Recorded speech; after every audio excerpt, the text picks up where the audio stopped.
né? Na época do Bolsonaro, estava lá o ministro Paulo Guedes. O ministro Paulo Guedes era um liberal de carteirinha. Não, né? Liberal dos anos 70 de carteirinha, né?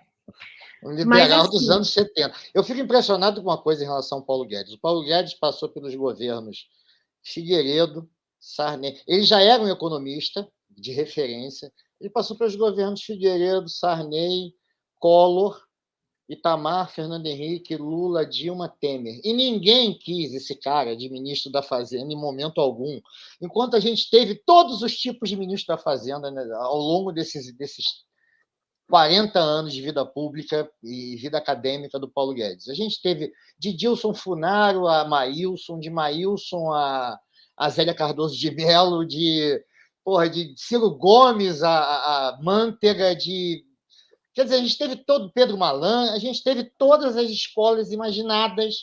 Você pode imaginar, desde os caras mais liberais até os caras mais desenvolvimentistas, menos ortodoxos. E esse cara nunca foi escolhido por ninguém. Assim, eu fico me perguntando por que será um sujeito como esse, que tem essa história, que é um cara claramente preso, entendeu? Um ideário econômico da década de 70, da década de 80, sabe, foi escolhido e teve esse aval todo, entendeu? Porque sempre era o Beto Salu. Eu não sei, você não é dessa época, eu cobri isso. O apelido dele no mercado, na época pós-plano cruzado, e no plano real, era Beto Salu, porque ele pintava assim: isso não vai dar certo, isso vai ruir, vai ser um castelo de cartas.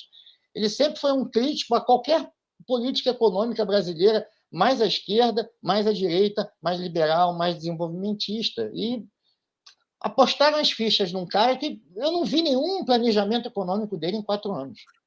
Mas nada. Eu não vi nenhuma proposta, a não ser acabar com, assim, vender o que for possível do patrimônio público. Essa era a única mensagem que eu via do Paulo Guedes nesses 4 anos. Isso, para mim, foi assustador. Você é uma pessoa completamente despreparada para a administração pública. E eu não entendo como é que ele foi bancado durante esse tempo. Não entendo, realmente não entendo. Questionar o Paulo Guedes enquanto ministro, em ele sendo ministro, traria uma instabilidade não desejável? Pode-se ler um pouco por aí?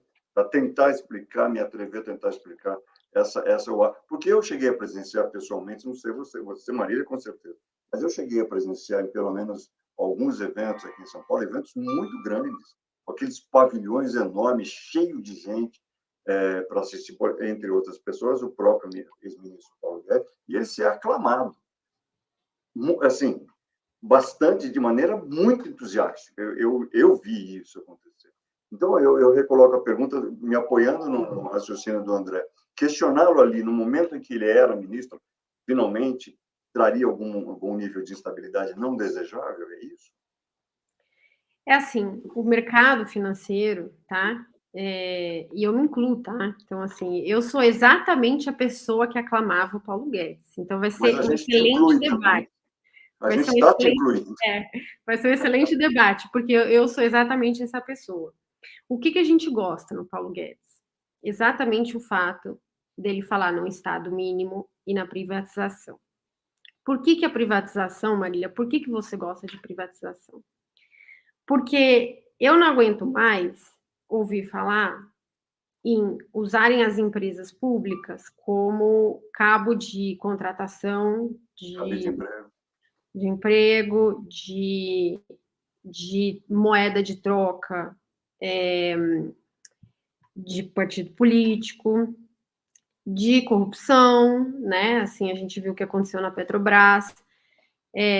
Então, assim, e outras coisas, além, assim, principalmente motivo econômico, né? A grande maioria das empresas que ele estava tentando vender, privatizar, davam prejuízo, né? E o prejuízo quem paga são os cofres públicos, vai para a dívida e a gente tem que rolar mais dívida, né? Então, você vende, você abate essa venda da dívida pública, você tem menos dívida, se você tem menos dívida, você consegue trabalhar com menos juros, aí é o que eu falei para você, daquela história de crescimento econômico, quando você tem menos juros, e você para de ter um curral de corrupção dos governos que entram e saem, porque cargo em empresa pública é super cobiçado por conta de corrupção, tá? Então, assim, o Paulo Guedes, ele representava a ideia do Estado mínimo, porque o mercado, e assim, no Brasil, honestamente, a gente é um país corrupto. A gente é o país, o quê? Mais corrupto? Um dos mais? Vai. A gente deve estar no top 20. Ou no top 10, talvez, né?